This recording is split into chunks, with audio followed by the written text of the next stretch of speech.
Welcome back, guys, to another episode of the Educated Homebuyer Live. We are waiting. Is Josh in? Is Josh here? Josh, welcome. How are you? I'm having problems with my new technology, my fancy I technology. I I turned see it that. I turned it off and I cannot get it to come back on. So we're gonna do it the old school way. Old school it is, baby. All right, so here we are tonight, updating you guys on the housing market, on everything housing related. So with that, Josh, I was out last week. You did the episode on the Educated Homebuyer podcast. And I just want to take a minute here and say thank you guys for all the support. I hit 99,000 subs on my channel this morning. So 1,000 away by this time next week, probably sitting at 100,000. And it is because of you guys. I know it's just a vain metric, but it's something I've been shooting for the better part of 3.5, 4 years. So it's, it's a goal in the making. And without you guys, that wouldn't be happening. So, and then Josh, on the same token, we're hitting 3,500 or so on our podcast, 3,100, 3,200, something like that. Yeah, it should be 3,200 in the next couple of days, adding about 100 a week. So the more people we can get to, the more people we can help with information and whatnot. All right. And so, guys, we appreciate you. So what we're going to do is what we always do, and that is go over what is actually happening with inventory, with demand, what's happening in the economy, what's actually pushing housing in multiple directions, and just kind of keep you guys moving in the right direction with all of that info. So, Josh, let's dive into it. I am having trouble over here too. So what we're doing, guys, is operating off of a teleprompter now, where we can actually see each other instead of staring into the abyss when one of us is on and talking. We're actually looking at each other versus old school. But it's not cut out. It's not cut out to work. Therefore, we are going to do this the old school way. But Josh, let's dive in. That is the wrong setup, as is that. What are we doing tonight? There we go. We don't know. All right, guys. Wow. I feel like I'm first time doing this.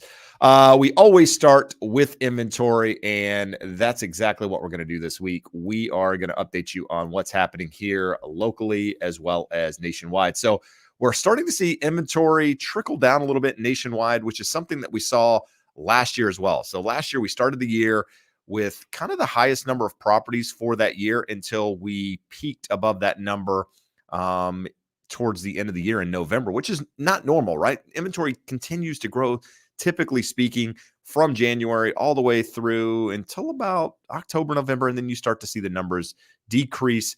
Last year, was different. We saw the highest number at the beginning of the year, and then it kind of trickled all the way down until November. This year, we actually saw inventory grow. So new listings were growing, and we've seen them grow week over week. But we're actually seeing the total supply go down. And that's because we've seen this pickup in buyer demand. So currently sitting around 500,000 active homes nationwide. That's actually less than last week. But you're going to see it's more than we were the same time last year. Orange County currently sitting at 1,833 homes. That's less than we were last week. And Huntington Beach is sitting at 138, which is the lowest number of properties that we've seen on the market since April of last year. So inventory is going the wrong direction for a housing recovery, if you will, because without supply on the market, you're not going to get transactions. And without transactions, you're going to have this slow kind of housing market. What we've seen over the last year or so, and we're more or less looking to repeat it if something doesn't change. But as I said, we saw a jump in new listings. 2024, 44,167 new listings versus last year we were sitting somewhere around 40,000. And then you can see, if you're looking at this chart here, it's all the way back on the left-hand side. So it's a little bit confusing. It's a darker number, so you can see it's increasing. But this is a better chart to kind of see what we're seeing here. So you had about 44,000 new listings, 7% more than this time last year. But look at historically speaking, all of those other lines that are above it were well below those lines, which is one of the things that's keeping inventory lower at this time. Weekly change, we fell from 503 to 497, 389. Last year, same week, we went from 466 to 457. So significantly more than the same week last year, but still not going the right direction. We need more property on the market, and something we talk about week over week. So normal range of price reductions is somewhere around 33% or so. We're in that normal range at the moment, sitting just above 30% with regards to the number of homes being reduced on the market. So the fact that you see some homes have to reduce price, somewhat normal in any market, and we're right in that range at the time we're filming this video. Median home price starting to tick up a little bit, sitting at 424. Median price of new listing also ticking up a little bit, sitting somewhere around 399. And this, Josh, I wish I could read it, but it's so small on the screen that I'm looking at that I have no idea what chart I'm looking at. It's that chart showing the bank term lending or bank term funding program. So last year in the spring, when we started having issues with some of the banks and their liquidity issues, the Fed stepped in and allowed them to hand over some assets to get liquidity, but they had to pay it back within 12 months. So if we kick back to that last slide, Jeb, the important part is we've seen a couple things. There was a bunch of money borrowed. It stayed flat for the greater part of the year, and now it's ticked up now that all of that money is coming due. So all this is showing here is unrealized gains and losses on investment securities. So they're either held to maturity securities, which are the blue, and the gold is just showing what is available for sale, what they're attempting to sell. But almost everything there is underwater. So those are the assets that they are able to put up under this program. And when we look at it, did we lose our good one? That's the one we want, Jeb. Yeah, there we go. We're good now, right? So this exactly. New York Community Bank Corp bought, was it Silicon Valley Bank last year? They were the one that took over those assets and had a big run on them. So the only reason really why we throw these in here this week is we had a question last week. Wednesday was the Fed meeting and someone said, hey, did he talk about banks? What did Powell say about the banks? There's definitely some stress there. The government, it's not big enough that the government can't step in and do something. Hopefully it's not too big. Maybe they just extend that program that we were talking about, but wanted to throw it up there, give you guys some insight into that. Important measure here, trueflation. That's a very, very high correlation to the Fed's CPI tracking moving forward.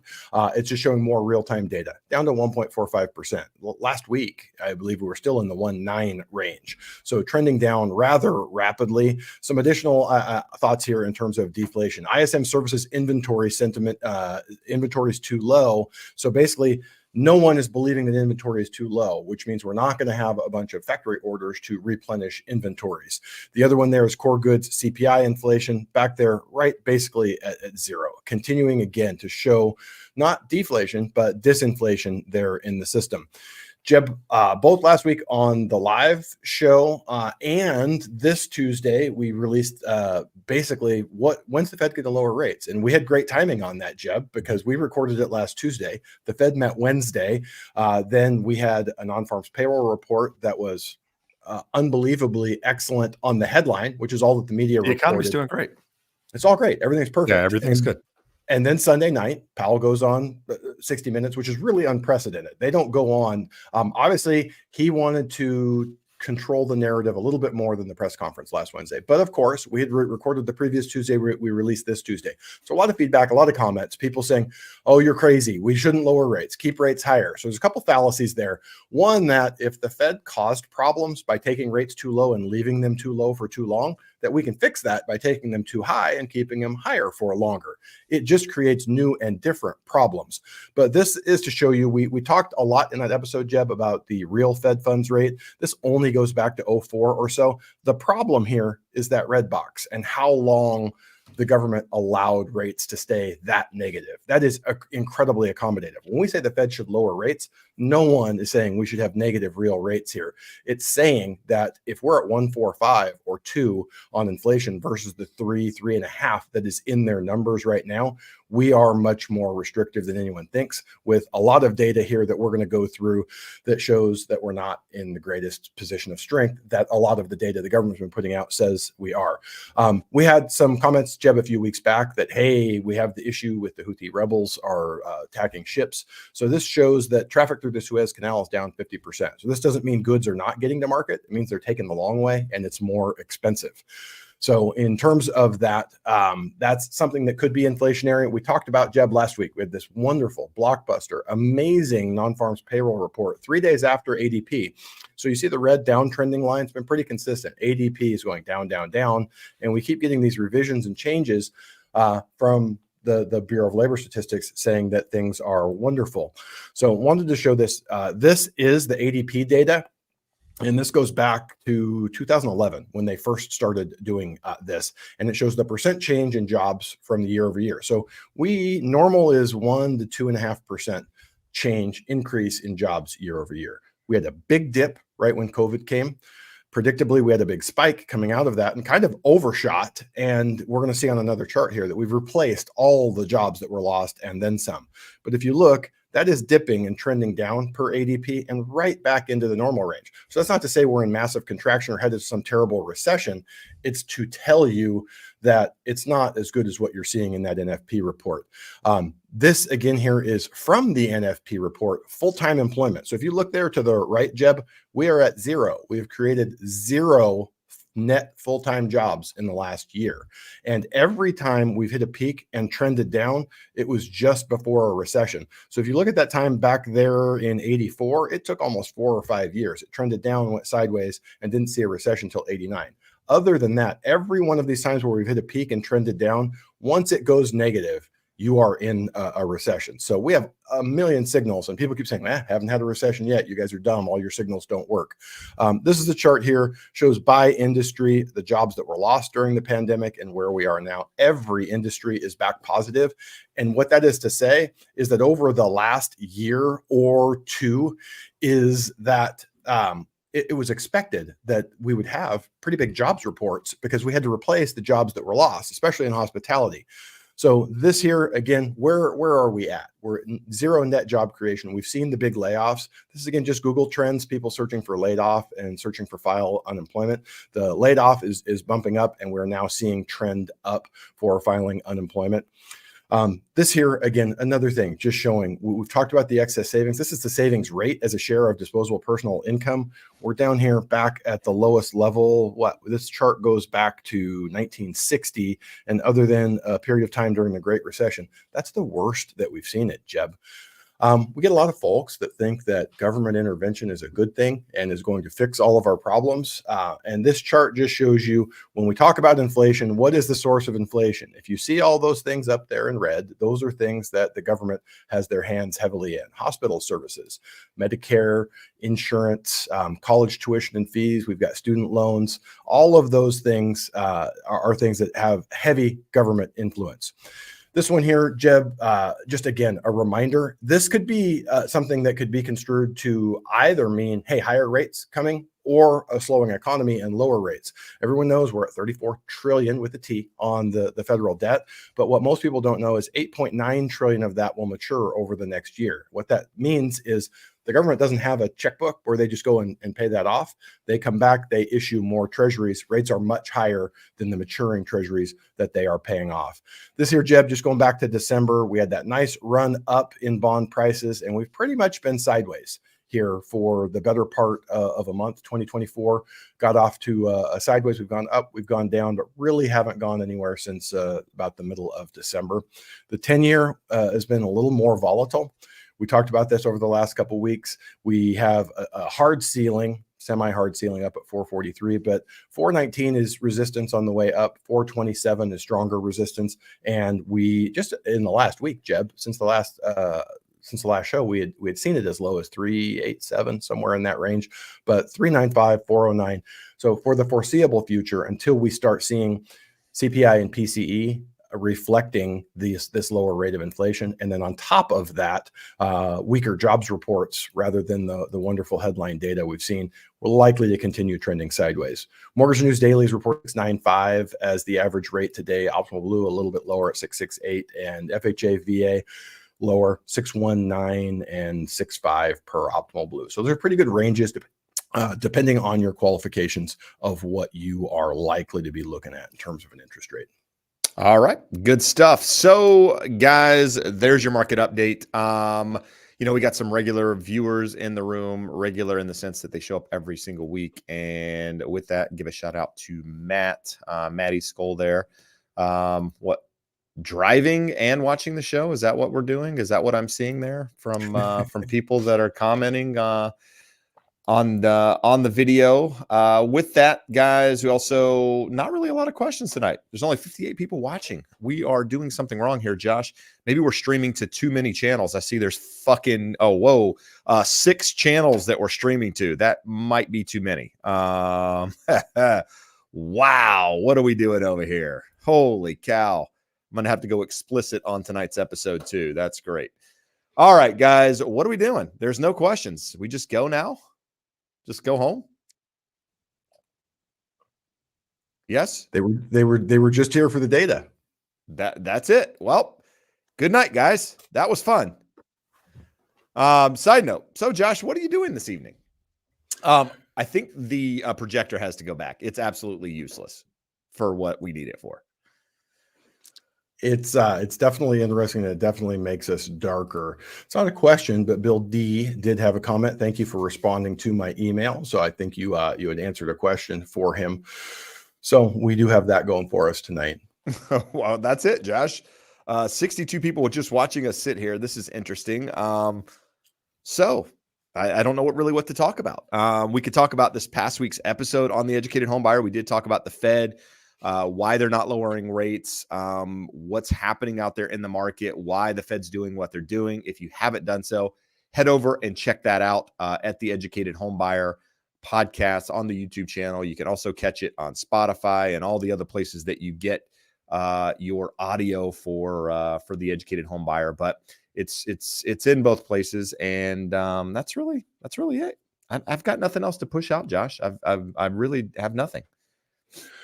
Omar Effects has a question for you. Any advice for an investment property, duplex specifically? So, Omar, you truly an investment property, you're not going to own or occupy and use that property as your primary residence. If so, we have, with that, you're looking at a bigger down payment is what it's going to come down to. We can do the owner occupied units now with as little as 5% down.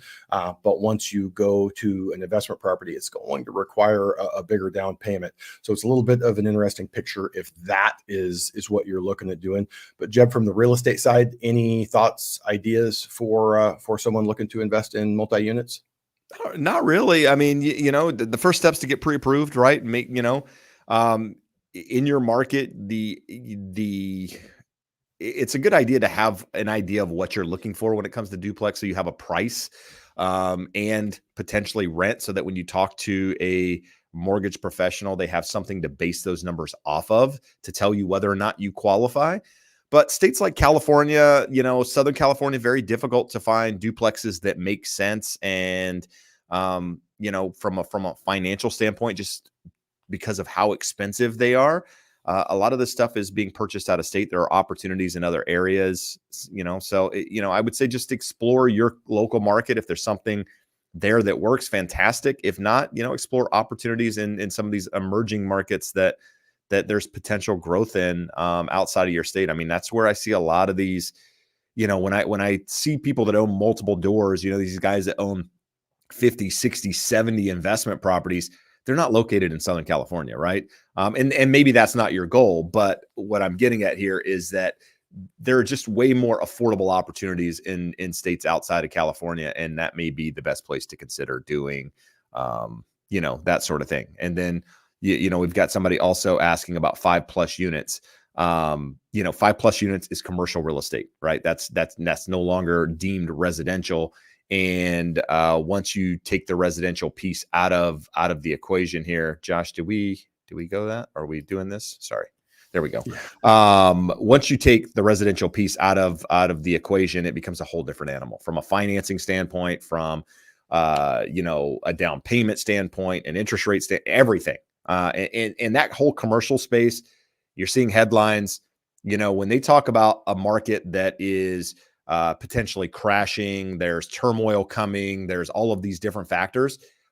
9 times out of 10, once you look at the article and the data, they're talking about the commercial space. I mean, Grant Cardone was recently talking about opportunities to buy property, at significantly undervalue and all of these things.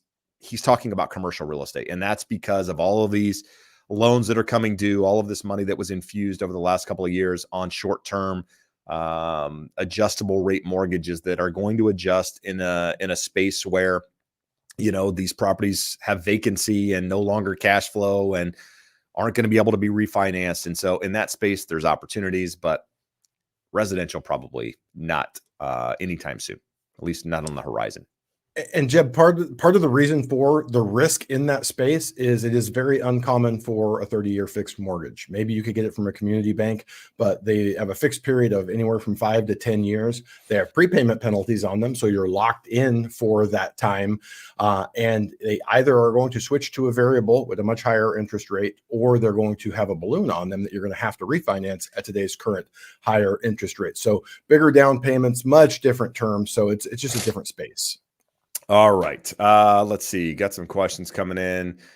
We'll go to Robert Val. Can you guys make a case where it is better to rent than to own for a lifetime? Also, is it a normal thing for rent payments to be cheaper than a mortgage? In many markets, yeah, it is normal, especially with interest rates where they are, house prices where they are. In many markets, rent is less expensive than owning a home, and it might make sense in your market that you do decide to do that. It's also, you can make the case pretty easily where it's better to rent than own if you're doing something with that difference in what your payment would be in a rent versus a mortgage payment in your market. I mean, if you're investing it correctly and you're actually putting that money aside, there can be a case made for it. Especially if it's invested in the right thing where it makes more sense. But the reality is most people don't have the what's the word I'm looking for? The discipline, Josh, to do what they need to do on a monthly basis to put that money away and, invest in the right things to actually make it make sense over a lifetime. Thoughts? If you go back and look, Roberval, go back and look on the podcast page. We had a guest, Barry Habib, that very well covered these numbers and what they look like over a lifetime. In the short run, nearly every market in the United States is going to be more expensive than to own than to rent. And for the most part, that should be expected because as an owner, you get to you have to finance it. You're going to have some principal reduction, so you're building up equity. You get to benefit from the appreciation on that property. So over the long haul, there's really no comparison. Owners come out far ahead, but in the short run, and people with short time horizons, renting can be much better. But as Jeb pointed out, the most important point is what are you doing with that savings? If we're just spending every last nickel that we have, the person that rents is going to be subject to rent inflation for the next 50 years and is going to arrive at retirement on a fixed income and not have a fixed payment. So those are the big things. But I would say, Jeb, go back and look at the Educated Homebuyer podcast episode with Barry Habib. He did a really good job of running through those numbers better than we can in the context of the show. Yeah. And a lot of this is hypothetical, right? Depending on what happens to rents, what happens to interest rate. Like there's so many different factors that play into it. So you can only control what you can control. And if you look historically, at the numbers, homeowners have a 40 times greater net worth than those of renters because they've invested in real estate over the long term. So it's a long game. It's right. It's not going to happen in a year or 2 years and 5 years, especially in the markets that we're in now. Something you got to look out way into the future. And for many people, that's difficult. But if you're able to do it, you'll be sitting like your grandparents are now that bought their houses for $15,000, $20,000 in some markets out there. And they're worth millions. I mean, in fact, there's the house in my neighborhood that just came on the market for $1,275,000. I looked back to see how long they had owned the property, and they were original owners. And I think they paid like $55,000 for it. And that was in 73 or so. And it's worth $1,275,000. And it doesn't look like they've done a thing to it since they've owned it. So they put no money into it and they came out way ahead. But anyway, we'll go to the flight simulation experience asking, any trusted agents in the Boise market? I don't like my agent. I do. I actually have a really good agent that I trust. I might actually be seeing her on Friday. Happy to refer you to her. Just shoot me an email and we can definitely make the connection for you if you need at least another opinion, somebody to talk to. Mina asking, what are your predictions for interest rate trends for the summer?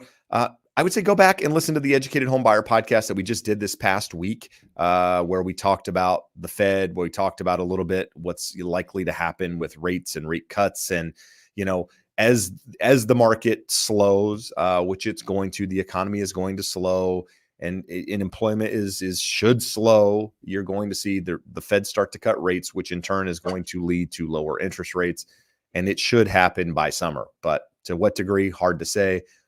Josh, if you want to add anything onto that, jump on it. No, the big thing is Powell was fairly adamant last week. We're very unlikely to cut in March. He goes back on 60 Minutes Sunday night, very adamant that they're not going to cut in March. We have a lot of data coming between now and then, and I don't think that data is going to be as strong as what they think. We're going on the 8-month average of core PCE is at the number that they wanted to see, and we're likely to get to see two really good reads before we get there. We're going to have another jobs report before that time. So the market has an 80% chance they don't do anything. And then we don't have a meeting in April. So we really, between now and May, we only have 2 Fed meetings. So if the Fed is going to change their opinion, and that's what everyone is looking for, rates are likely to tread water between now and then. I would expect them to be slightly better, but not significantly. And we'll get to a few of these other questions about refinancing between now and then. It's going to impact that decision as well. I think Jeb agrees with me that the economy is not as strong as the government would like to portray right now. And we're going to see some of that weakness, but we need to see it before we're going to see any movement in interest rates.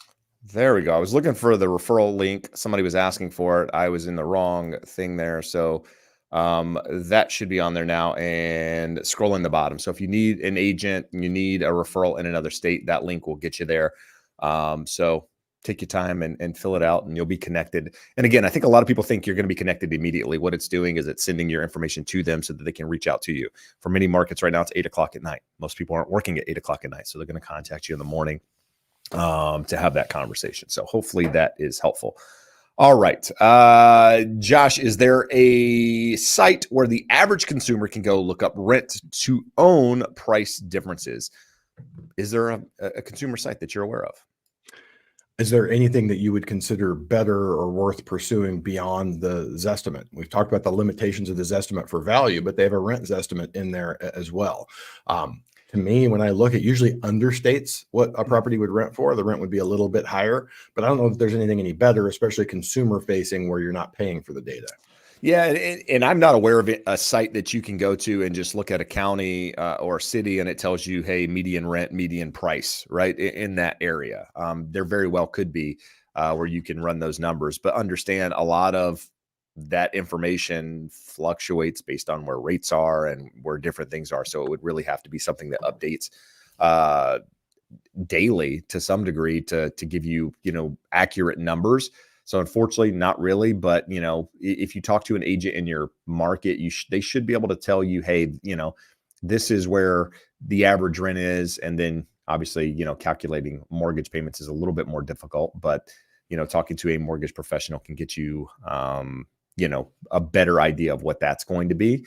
So the easy answer is no. There's not that I'm aware of. But if anybody is aware of something, feel free to comment and let us know. And that way we can get it to Rimstar, who is looking for something like that. Hey, maybe that's an opportunity. If you are technologically gifted and you understand markets, that there's an opportunity to create a site that people might be looking for.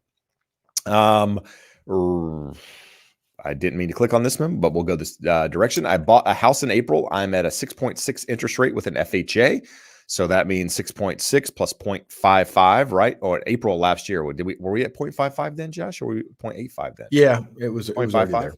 Okay. So 6.6 plus 0.55, you're at 7.15%. Should I wait to refinance to a conventional loan or do an FHA streamline refinance now? So Josh, where are rates today and what does that look like? So it's lower than that, 6.25, probably not enough to qualify in terms of the rate reduction that you need to be streamline eligible. So we need some more movement downwards. But the confounding factor for any of you considering this, I would almost always say we have our rule of thumb. 125,000 divided by your loan amount tells you how much you need to save. But FHA is a unique case there because you pay the upfront mortgage insurance premium when you do the loan, 1.75%.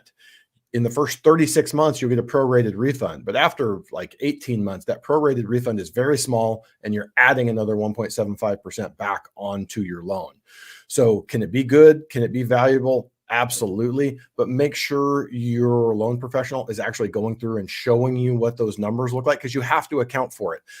We're going to do a show of the podcast about refinancing right and making sure you're not lowering your monthly payment and interest rate, but the expense of putting yourself in a worse position over the long haul. And it is easier to do with an FHA than any other type of loan. VA has a funding fee that is very similar to your upfront mortgage insurance premium, but when you come back and do an IRRRL, it's just a 0.5% funding fee. I really wish FHA would do that, because paying 175 again, when you've already paid 175 and you're not new risk to that FHA mortgage insurance fund, it's a little bit crazy. So in terms of answering that, it can be a long time. If we see a market that's going up at 3 to 5% a year and you do a 3.5% down FHA, it could be 5, 6, 7 years before you can go to conventional and get rid of the mortgage insurance.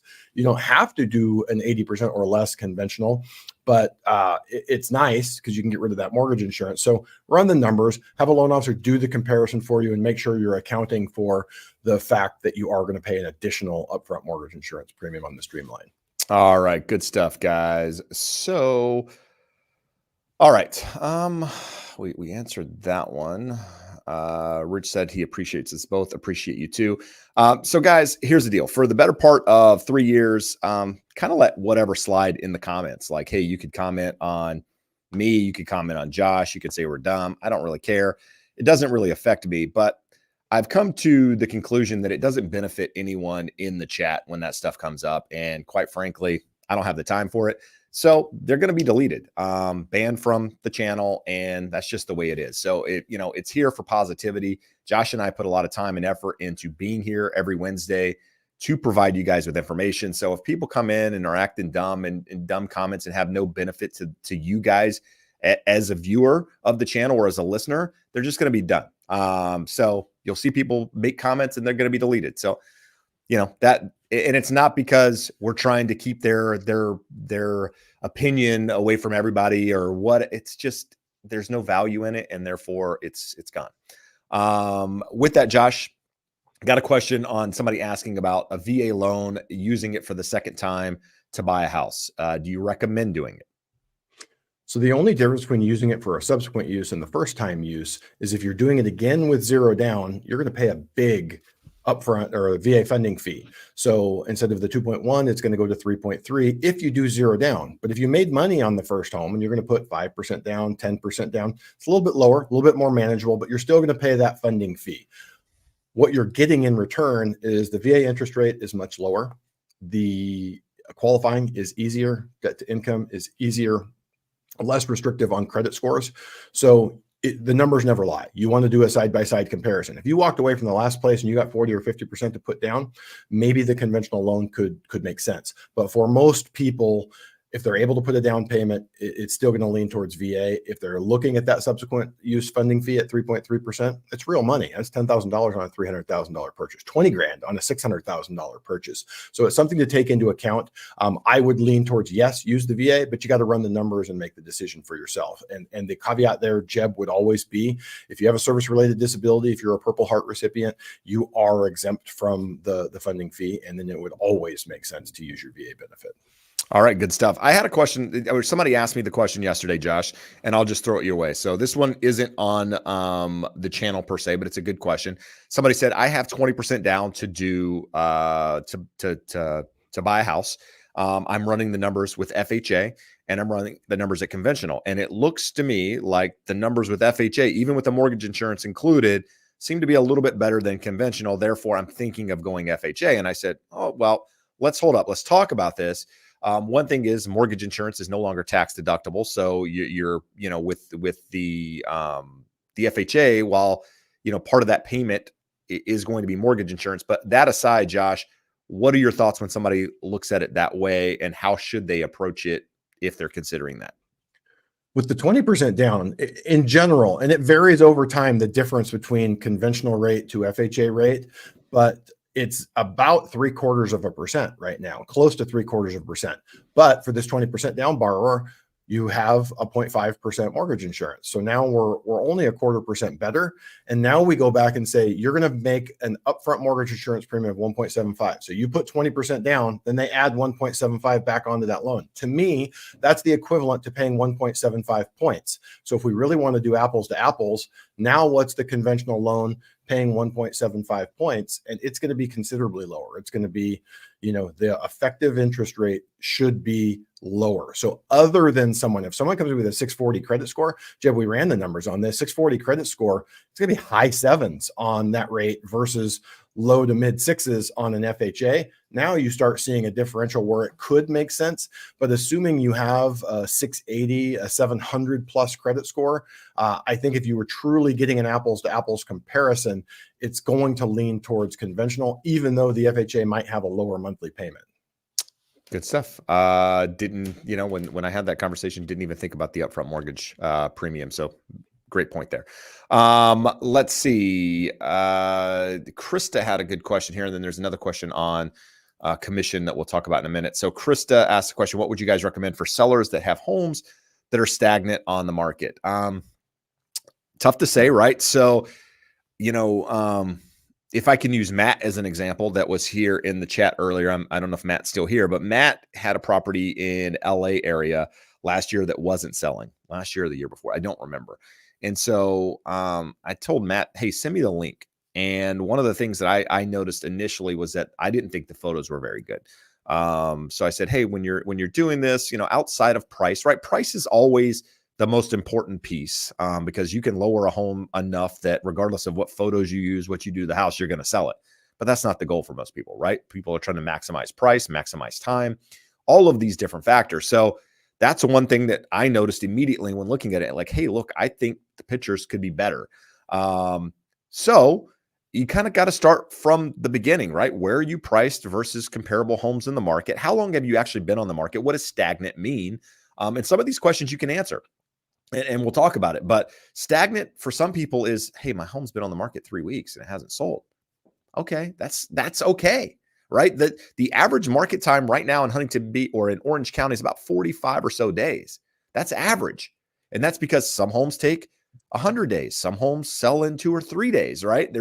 It doesn't mean your home's going to sell immediately because there is less buyer demand out there.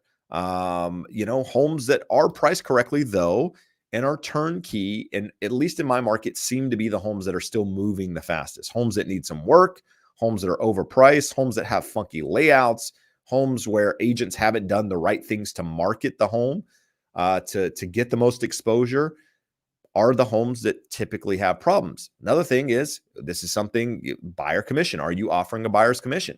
If you aren't, right, this is something that is going to be routinely going to come up in conversation now because it's one of those talking pieces where it's going to determine the amount of demand that some properties see. So there's a lot going on there. So really hard to answer without seeing the house per se.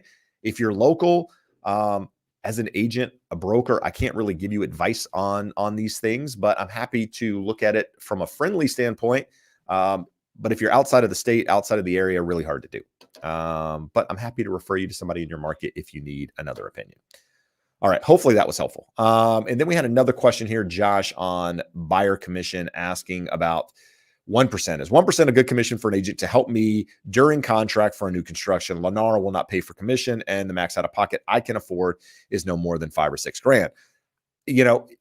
Good is relative. For some agents, 1% might be great. Other agents, it's not going to be quite as good of a commission. Can you find somebody to do it for 1%? Probably. I would say that most agents aren't going to work for 1% in most markets out there just because of time. They're not getting that full 1%, right? They're paying their office, their broker, they're paying taxes, they're paying all of the different things that come out of that. And so it could very well be worth it. It might not be worth it. Difficult to say. So to each his own in that sort of scenario. Me personally, I wouldn't do it, but that's just me. So you gotta kind of shop around. If you need some referrals of agents, again, I'm happy to put you in touch with somebody, but I can't guarantee that they're gonna do that. But that's for you guys to figure out and negotiate. Jeb, we got a couple of questions that are pretty similar here. We can knock them both out. Willing Yep. says, if I buy a new primary, they just bought their primary. So if they buy a new Yep. primary, can I rent the current Is house, they use their the rental pronoun? income? It's the only one because they've claimed to be male and female at different times. So I go with they, them in Willing's case. They are Okay, they, fair enough. I don't know. We're proper here. We've been misled. We've been misled. No, there's no misled. That's who they are. They are they. That's who them. they are. So they own their home, purchased recently. Can they buy a new primary residence and use the rental income to offset that expense when applying for a new loan? The answer is yes. So you can use 75% of the rents to offset the payment. So the issue is going to be with going back to that question of rent versus own, or the cost of renting versus owning. It's probably going to rent for less than what your payment is. And when you only get 75% of that to allow for a maintenance vacancy expense factor, it's going to probably have a fairly large negative. But yes, you can do it. Aaron, similar question. Good to see you again, Jeb. Aaron's back. He went off. Yes, he went back, off and back. But one question: if I want to buy a new primary residence and live in it, rent out the existing one, is there any catch or limitation? No limitation. It's really just the qualifying. Do you qualify? In most situations, if you bought recently, and then definitely if you bought after the pandemic era, super low rates, it's going to be hard for that thing to be positive. But some of those people, that bought in 2020, early 2021, and it's appreciated 30-40%, they have a 2.75 interest rate. It can be close to break even for them, and it could present an option there. But can you think of any catches or anything to look for there, Jeb, other than the potential? The only catch is that you can't use 100% of that rent to qualify, right? You're going to be limited to 75% or whatever your taxes show, depending on how long you've had it. And so that's really the only thing that you need to think about that I can think of other than what Josh said. So hopefully that's helpful. Another one, Mina gave us a $3 super sticker. Thanks, Mina, for the super sticker. Unfortunately, in the chat that we use in StreamYard, it doesn't actually show us the sticker. We have to look at it on YouTube, and it's very difficult to see. So we'll have to see the sticker after the fact. I hope it's a great sticker, but to be determined. Rich, if I'm close. Okay, we didn't answer this question. It looks similar to another question. If I'm closing at 6.75, would I be crazy to refinance within the year? Say the market drops over a point. No, absolutely not. No, not at all. I refinanced in 2 months after closing. But most time it's like a 6-month period or so. And the larger the loan, the less you need it to move. So right. If we get a full percent move, almost anyone with a loan $150,000 and above is going to benefit from a refinance. So could that happen? Could happen. If it does, yeah, you're going to want to refinance. Question asking about bullish sentiment. So Barbara Corcoran has come out and said that buy whatever you can afford, just get something, as prices will just go up forever. 2008 was a once in a lifetime event. I don't completely disagree with the statement. I do feel like it's very, very optimistic that prices can't come down for any reason at all. And I don't agree with that. There's a lot of things that could happen that could allow prices to come down. But at the end of the day, nothing happens without an increase in supply to the point where you've got infinitely more properties than you have willing demand. We're a long ways from that at the moment. So could this be the case for the next couple of years? Absolutely. Yeah. I mean, prices could continue to go up. Is it going to happen forever? I don't know. Obviously she's very smart. She owned a real estate company. She's done very well in her lifetime. She's not really, what I will say is that she's not in a position where she really needs to worry about it. Yeah. Where she needs to go out and tell anybody that they need to buy real estate because she's personally going to benefit. I mean, she sold Corcoran to Anywhere, which is same company that owns Coldwell Banker, which is where I work. And that was done a long time ago. So she's not directly benefiting from making that statement. So, I mean, she clearly believes that, but it's bullish. It's definitely bullish.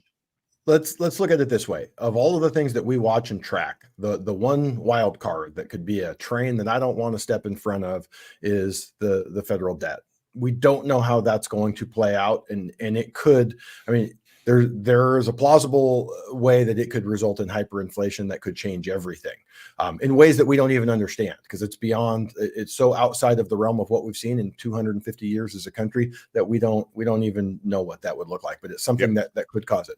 There's other black swans that we can't even think of right now, literally cannot think of. What if COVID had wiped out 50% of the population? Home prices would have dropped like massively, because anyone could have whatever home they want because there's half of the population to fight with. So things can happen. So I would never want to say that, but here's some numbers that I like to tell people to focus on. Right now, the average loan to value in the United States is 46%. 40% of people roughly own their home free and clear. So 60% of the people owe less than half of what it's worth. Mm-hmm. And most of them, what's the number? 80%, Jeb, is under 5%? 83% is under 5%, something like that. Yeah. So either no loan or a small loan at a very low interest rate. So their alternative for putting a roof over their head sucks relative to their reality of owning. So absent forced selling, where they literally, hey, I can't afford this house. Rent is going to be more wherever I go, but I can't afford it wherever. I got to harvest whatever equity I can, and I'll eat the seeds to put a roof over my head until my fortunes turn around. You're not going to see mass selling or mass forced selling. That doesn't mean the home prices can't come down. So in general, Corcoran's on the right track, but there are certainly things where prices could be flat or could decrease. It's just when you look at those numbers, you have a recipe for ultra low sales volume for a long time if things don't look better for people to buy and sell homes versus a crash in prices. Every time we've seen a crash in prices in California, Southern California, the Bay Area, we've seen them periodically over the last 40, 50 years. And they're almost always characterized by a large percentage of the homes available in the MLS being bank owned. Banks don't want to own properties. Just like a builder wants to get that thing off their books, replenish their money and go build more homes, a builder wants to get their money back, how much ever they can. So we just don't have a recipe for the mass forced sales that we've had in the past. So it'll be interesting. Prices are higher than they logically should be based off of that brief period of ultra low interest rates that we had, but it also creates the incentive to never give that property up unless they're prying it out of your cold dead hands. Yeah, I read a stat yesterday that I'm going to just kind of read off here. There was no chart, otherwise I would have put this in to start with, but mortgage holders gained $1.6 trillion in equity in 2023 to reach an aggregate of $16 trillion. So people with mortgages gained $1.6 trillion in equity last year. That's the highest year-end total ever on record. And 2/3 of that was held by borrowers with credit scores of 760 or higher. So 2/3 of that $1.8 trillion, people have really good credit. So for those out there that are waiting on the people that are going to lose their jobs and they're going to default and they're going to, typically speaking, the ones with good credit aren't the people that are going to be that. Now, a 1/3 have less than a 760, but to what number? We don't know. It's not going to be a 620, right? Those mortgages are pretty much done. Another thing is the average mortgage holder now has $300,000 in equity. The average, $300,000 in equity, and $193,000 of that is tappable, which means once they pulled out that 193, they still have 20% equity in their property. So if values were to drop 15, 20%, you still see how much equity is in the system. Now, not everyone has that, but we're talking about a big number of people. So it's one of those things like, Josh, I always say, people have very short memories, right? They only remember like the things that happened most recently. Except when it goes to the housing crash. Everybody wants to remember the housing crash. They don't remember, anything around that. That is the one staple in their mind. And a lot of it's because a lot of the buyers right now, were kids. They had family members lose houses. They suffered in some way because of that. And so it's made an impact. It's had an impression on their thinking. And unfortunately, fortunately, you're not going to see that again. For many reasons. The crash isn't going to happen again, at least not anytime soon, unless you have, again, that major black swan event that where something happens outside of the real estate world that somehow impacts real estate where you have infinitely more sellers on the market. And I just don't know what that looks like. You pointed out another thing there in that, Jeb. If we look at the composition of mortgages made over the last 15 years since the great financial crisis, those loans have been made to the strongest hands ever, and they get stronger by the year. Like right now, the buyers are putting more money down and have higher FICO scores. The debt to income is stressed, but just because the affordability is really strained. So in a million different ways, not just the ones that you know from watching The Big Short, 2007, 2008 was the perfect storm, including the bank's response. The bank said, hey, it's moral hazard if we give these people an assist. Well, if you'd given them an assist and you had forgiven some of their debt, you would have ended up in a much better position than taking back their house and going, oh, geez, I got 27 houses on this street now that me or another bank have to sell. So it was worse than it needed to be for a million different reasons that if you don't dig into the data and you don't know what happened, it's almost hard to understand why that just won't ever happen again. No, this comment, kind of just disregard the beginning of it, but it just says, imagine buying a home when 50% of the buyers pulled out, basically during the pandemic. And the reason I bring this up is because I had a property in Laguna Beach in this little building right by not Victoria Beach. Can't think of the little beach right there. Anyway, right on PCH, small building. They allowed short-term rentals in there. And I had this property on the market right as the pandemic hit. My client is Italian. And if you were paying attention at all, Italy was on full lockdown. Like she couldn't leave. I mean, it was like full panic mode, right? And so she owned the property free and clear, but she was starting to panic because of everything happening. And, you couldn't show, there was just so many things going on. And she basically was like, I want to sell this property at whatever cost and get rid of it. So we started lowering the price.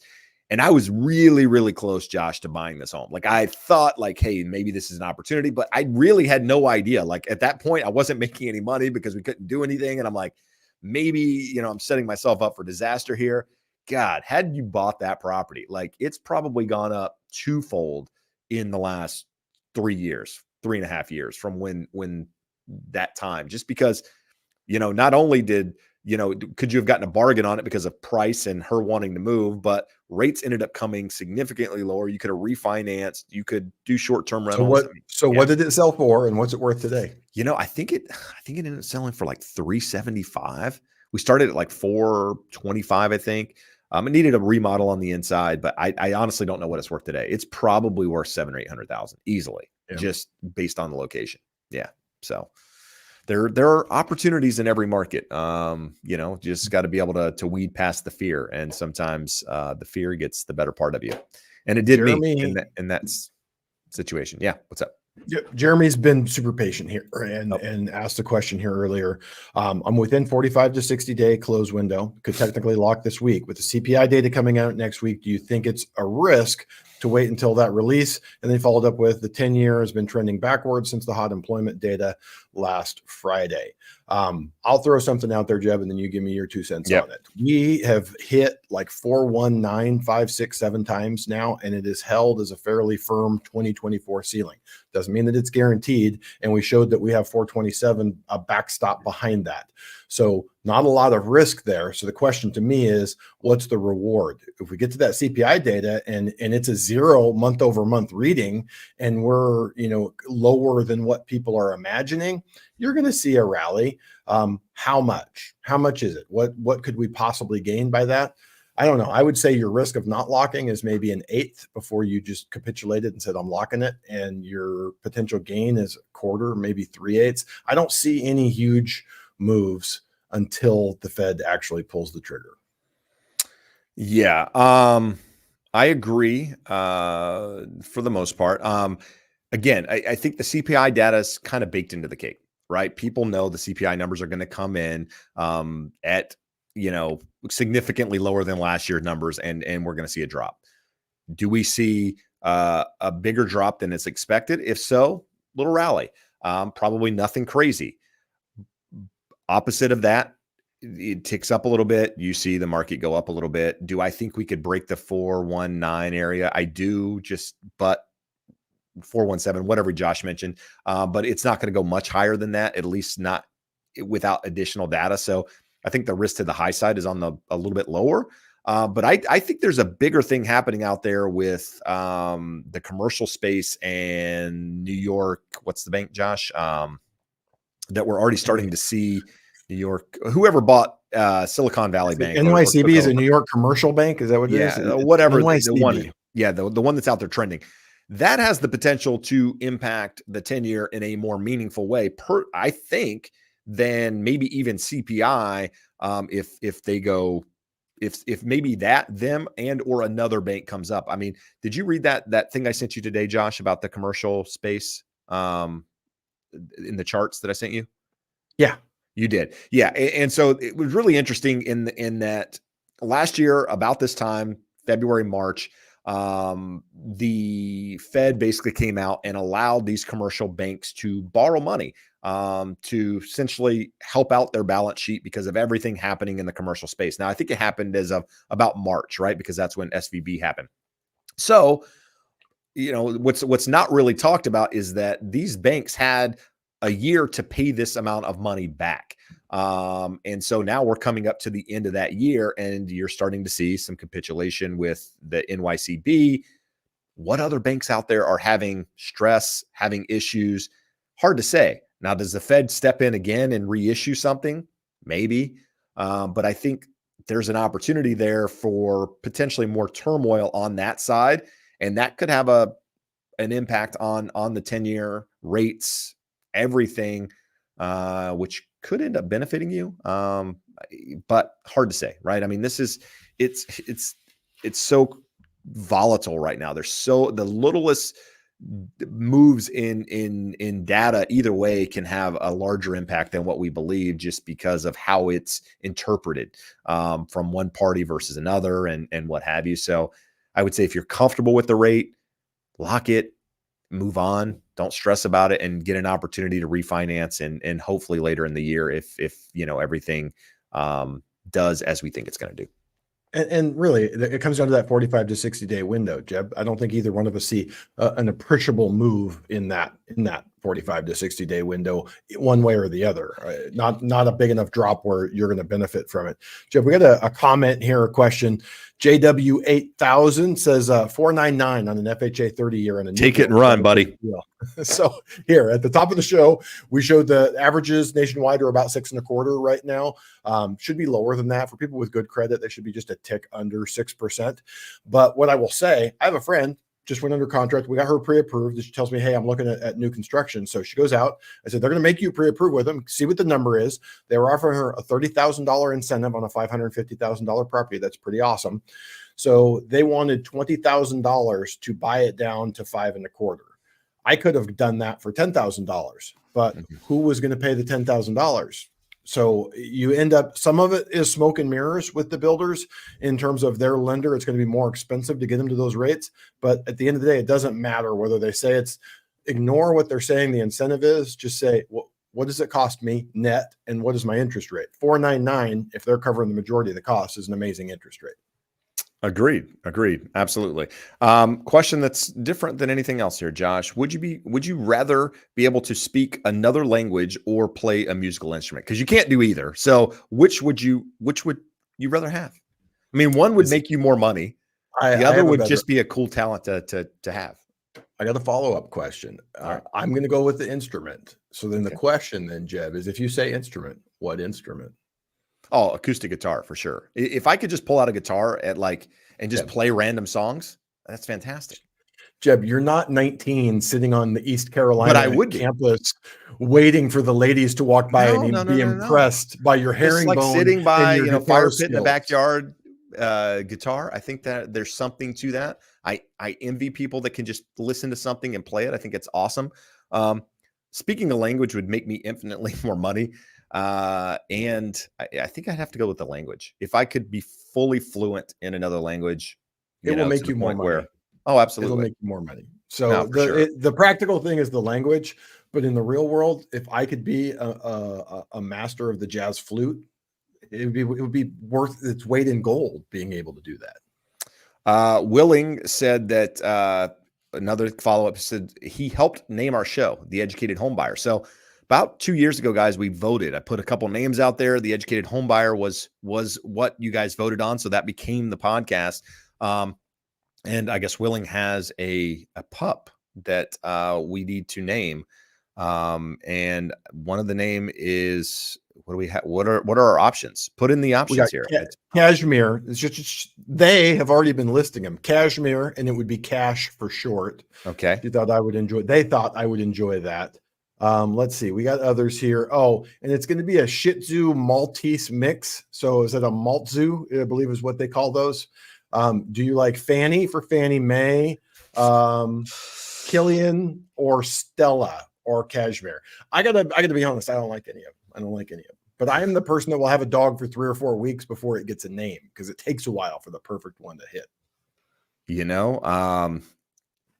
Out of the choices, Cash is a good dog's name. But I'm picturing the dog. I just don't picture that dog being a Cash. I'm thinking a Stella, not a Stella. Stella Artois. Yeah, there you go. And so I say Stella. You go with Stella. It'll remind you of your favorite drink every time you say it. And we had friends one time, Josh. You remember, they had a dog named Dude, and I thought, what a clever name. Like, come here, dude. Yeah, let's go, dude. Like, let's go, dude. Like, I think so. If I ever get a dog, the dog's name is Dude, because that's what I would say to the dog anyhow. So I just feel like it works.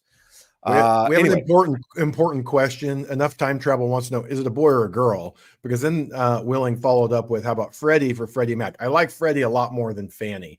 If it's a boy, I am partial to Clyde. I like Clyde. Clyde. All right. Clyde. The dog's name is Clyde, or Winston. Winston. Why not?